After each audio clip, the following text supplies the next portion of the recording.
Hello and welcome to another small video.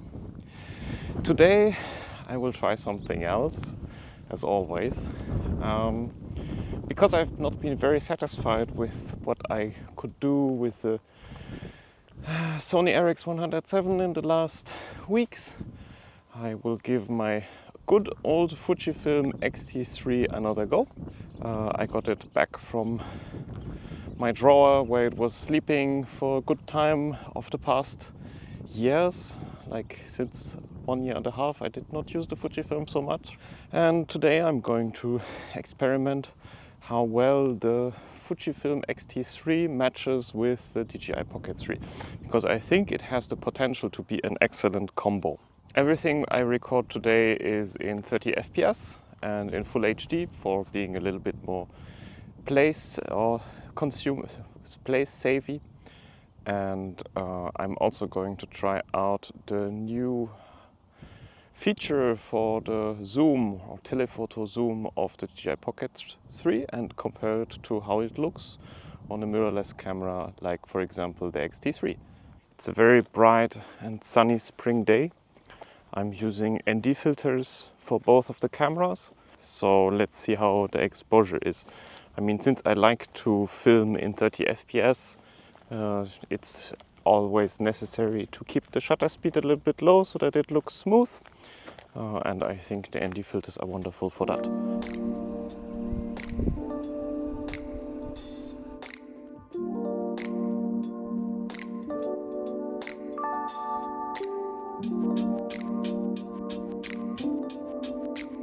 I'm carrying my Fujifilm on a clip on my belt.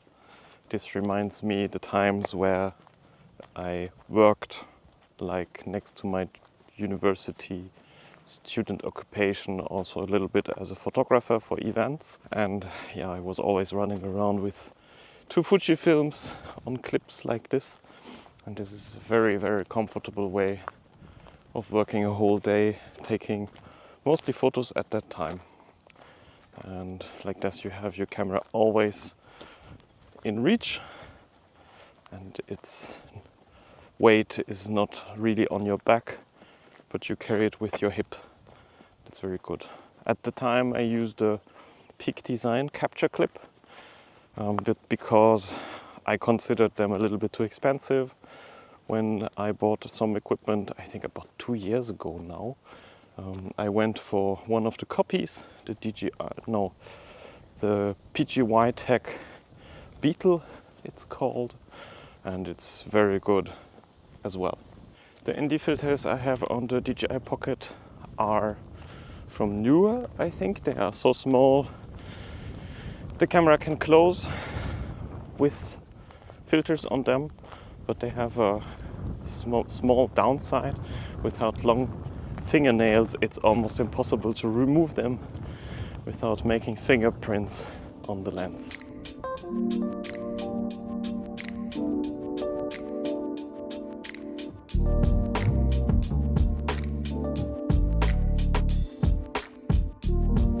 I mean, maybe I can be a little bit more specific about what's bothering with Sony cameras, especially the older Sony cameras like the RX107 and the RX02. They really have problems, or they struggle with good in-body color science, and you cannot just film and take the footage straight out of the camera, as it's like, for example, the case with the very good Fuji colors.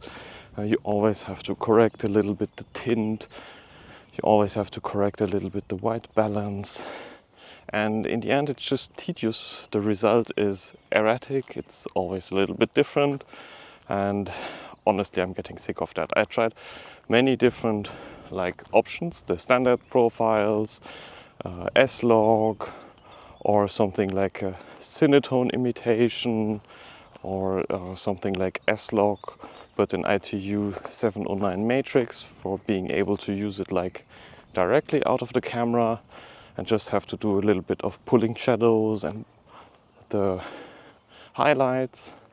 But nevertheless, the result was never really pleasing, except in a few exceptions. While with Fujifilm this is different. This is really different with Fujifilm. With Fujifilm you get quite consistent colors. They are usually so nice that you can use them like as photos or as videos without having to like play around with them too much. And yeah, this is why I want to give it a shot. Especially the like Fuji X-T3 from 2018 already. Like, it's not a very new camera. Can do 10-bit. It has also as a standard profile that is a little bit wider from the dynamic range. It just suffers from, I'd say, like the lack of features that came within the last 7 years. Like, for example, it doesn't have a flip screen, which is also okay. It doesn't have in-body image stabilization, so you can only use it with lenses that have OIS.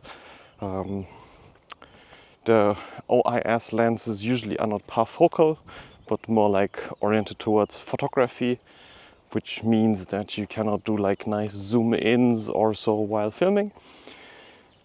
But on the other hand, I mean, you can also get around that.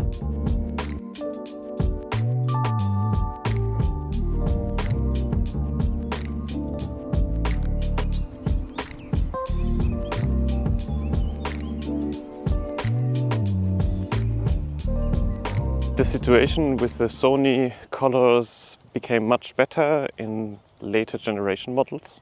So for example, it's really noticeable that the Sony ZV-1, which is very, very close to the RX100 series in terms of sensor and internals, has far more beautiful colors than the RX107. So I think there is still hope for Sony, of course.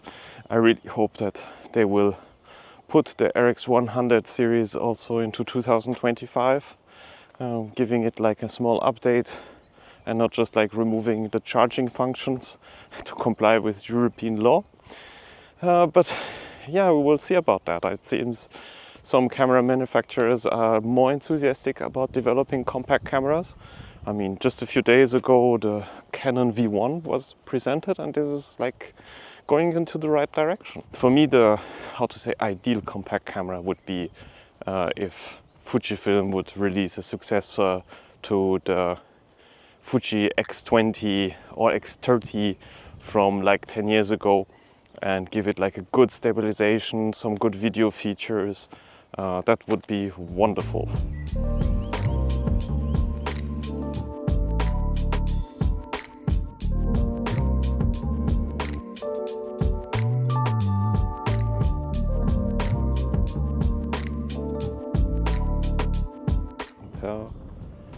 The telephoto mode.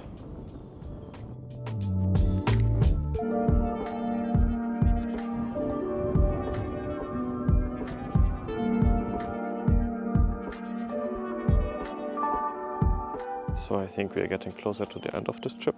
Very weird. I think I still have to learn how to properly use the zoom function on the Pocket 3, because I just noticed that it was zoomed in all the time. I don't know when I did.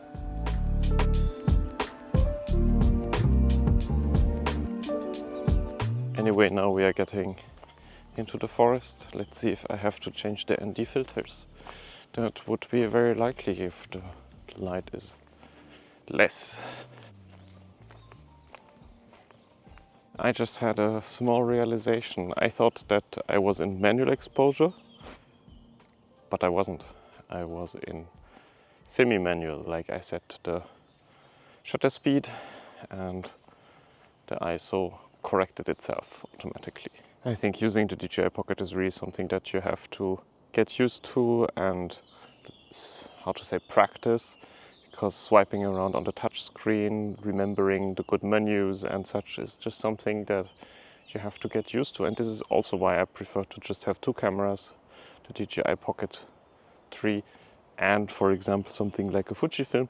Because if you have to learn all of the systems, like from Panasonic, Sony, Fujifilm, DJI, you will always confuse things and never get out of like relearning how to use all of the cameras.